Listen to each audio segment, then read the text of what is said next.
নমস্কাৰ বাইদেউসকল।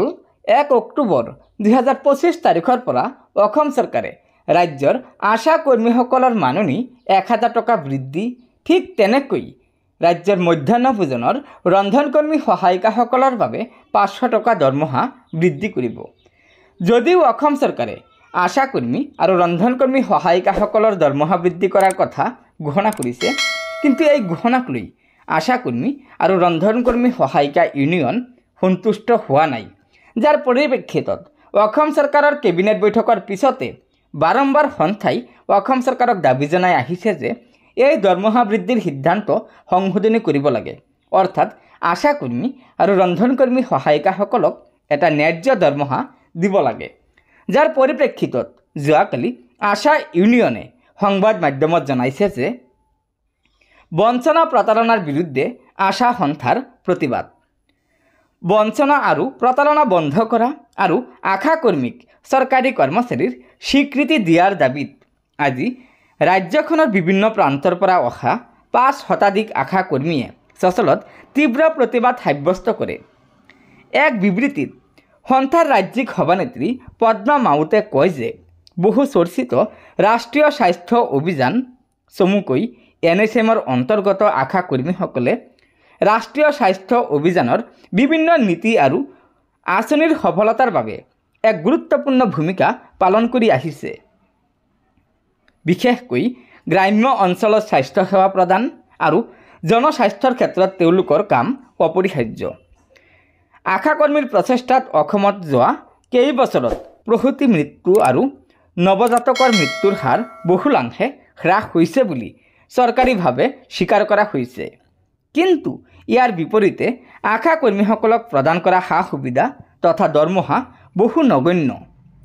আজিলৈকে তেওঁলোকক চৰকাৰী কৰ্মচাৰীৰ স্বীকৃতি প্ৰদান কৰা নহ'ল আৰু দৰমহাৰ সলনি অতি নগণ্য মাননি প্ৰদান কৰি আশা কৰ্মীসকলৰ শ্ৰম চুৰি কৰা হৈছে।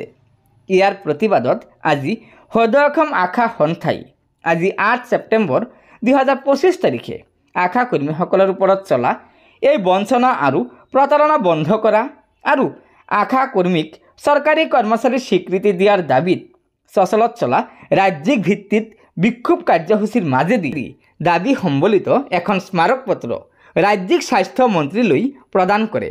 বিবৃতিত সন্থাৰ ৰাজ্যিক কাৰ্যকৰী সভাপতি সুভাষ সেনে কয় যে সদৌ অসম আশা সন্থাৰ তৰফৰ পৰা অতি শীঘ্ৰে সদৌ অসম আশা সন্থাৰ লগত মন্ত্ৰী পৰ্যায়ৰ বৈঠক অনুষ্ঠিত কৰা, আশা কৰ্মীক চৰকাৰী কৰ্মচাৰীৰ স্বীকৃতি প্ৰদান কৰিবলৈ প্ৰয়োজনীয় ব্যৱস্থা গ্ৰহণ কৰা আৰু আশা কৰ্মীসকলক তাৎক্ষণিকভাৱে স্কুটি প্ৰদান কৰা আৰু চৰকাৰী কৰ্মচাৰীৰ স্বীকৃতি প্ৰদান নকৰালৈকে আশা কৰ্মীসকলক মাহে 21,000 টকাকৈ দৰমহা আদায় দিয়াৰ দাবীত অনাগত দিনত আৰু অধিক তীব্ৰ আন্দোলন গঢ়ি তোলা হ'ব বুলি সন্থাই সংবাদ মাধ্যমত জনাইছে।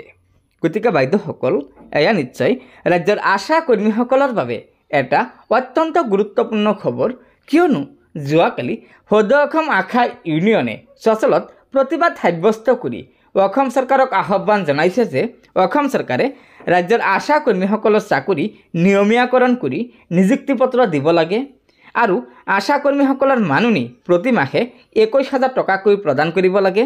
ইয়াৰ লগতে আশা কৰ্মীসকলক স্কুটি প্ৰদান কৰাৰ ব্যৱস্থা গ্ৰহণ কৰিব লাগে বুলি অসম চৰকাৰৰ স্বাস্থ্য বিভাগক আশা ইউনিয়নে দাবী জনাইছে।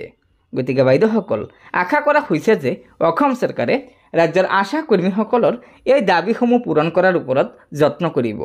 গতিকে লগৰ বান্ধৱীসকলক এই ভিডিঅ'টো শ্বেয়াৰ কৰি আজিৰ এই গুৰুত্বপূৰ্ণ খবৰটো জনাই দিব আৰু নতুনকৈ অহা বাইদেউসকলে অনুগ্ৰহ কৰি আমাৰ এই চেনেলটো ছাবস্ক্ৰাইব কৰি ল'ব।